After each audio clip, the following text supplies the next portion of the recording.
समझे, ये सब चीज छोड़कर अपने दीन की तरफ बढ़े यार।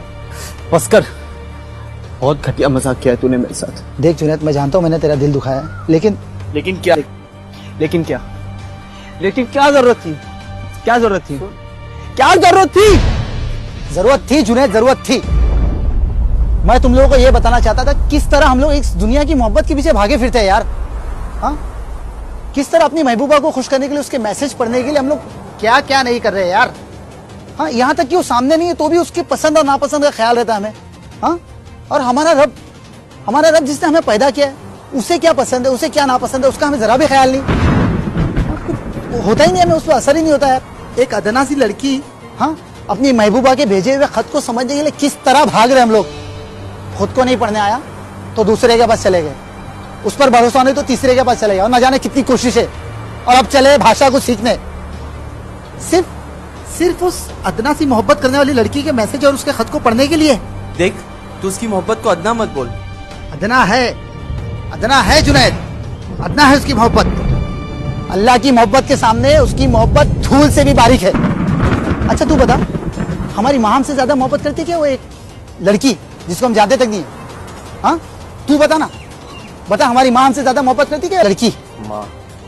हाँ सुन, अल्लाह के रसूल सल्लल्लाहु अलैहि वसल्लम एक वक्त में सहाबाओं से पूछे कि वो जो माँ अपने बच्चे से मोहब्बत करती है, जिसे वो कलेजे में लगाकर दूध पिलाती है, क्या वो माँ अपने बच्चे को आग के घड़े में डाल सकती है? तो सहाबाओं ने कहा नहीं अल्लाह के रसूल, एक माँ जो अपने बच्चों से इतनी मोहब्बत करती है, किस तरह अपने बच्चे को आग में डाल देगी वो? तब अल्लाह के रसूल ने कहा कि जितनी मोहब्बत ये माँ अपने बच्चे से करती है, उससे 70 गुना ज्यादा अल्लाह ताला अपने बंदों से मोहब्बत कर रहा है। सुन जुनैद, अल्लाह ताला अपने बंदों से उससे 70 गुना ज्यादा मोहब्बत करता है। सोच जुनैद, सोचो तुम लोग, वो अल्लाह कितनी मोहब्बत करता है अपने बंदों से।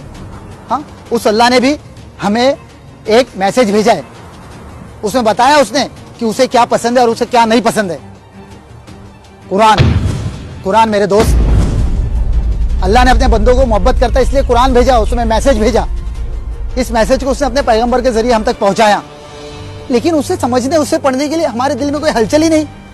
और एक अदना सी लड़की, हाँ, जिसे हम जानते तक नहीं, उसकी मोहब्बत में इस कदर दीवाने हुए फिर रहे हैं। दोस्त, सबसे पहले तो ऐसे बेहुदा रिश्ते हराम है, गलत है ये। अल्लाह ने इस चीज को हमें सख्त मना किया है, ऐसे रिश्तों से।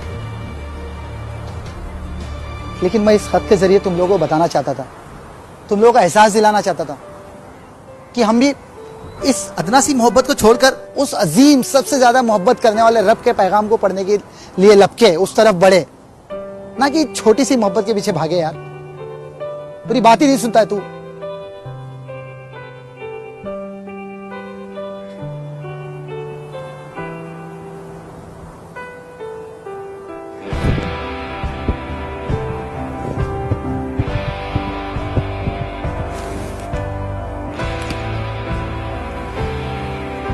यार, हम लोग सच में एक छोटी सी मोहब्बत के पीछे इस कदर पागल हुए फिरते हैं, जबकि हमारी माँ हमसे कितनी मोहब्बत करती है।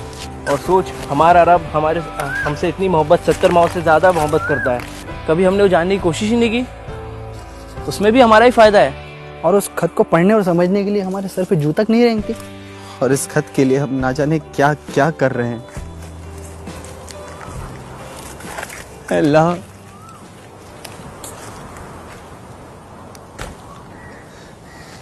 अल्लाह हमें माफ कर दे। अल्लाह, हमने कभी ये जानने की कोशिश नहीं की तू किसे पसंद करता है और तू किस चीज को नापसंद करता है। अल्लाह, तेरे मैसेज कुरान को समझना तो दूर, हमने अब तक ठीक से पढ़ा भी नहीं। अल्लाह, तू हमें माफ कर दे। अल्लाह, माफ कर दे हमें।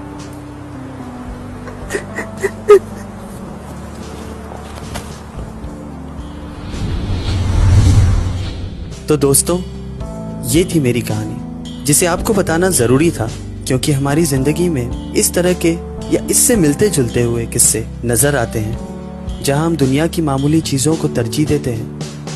आइए हम अपने आप से अहद करें कि आज से ही कुरान को पढ़ने, समझने के लिए इसी तरह जुनून के साथ मेहनत और भागदौड़ करेंगे इंशाअल्लाह।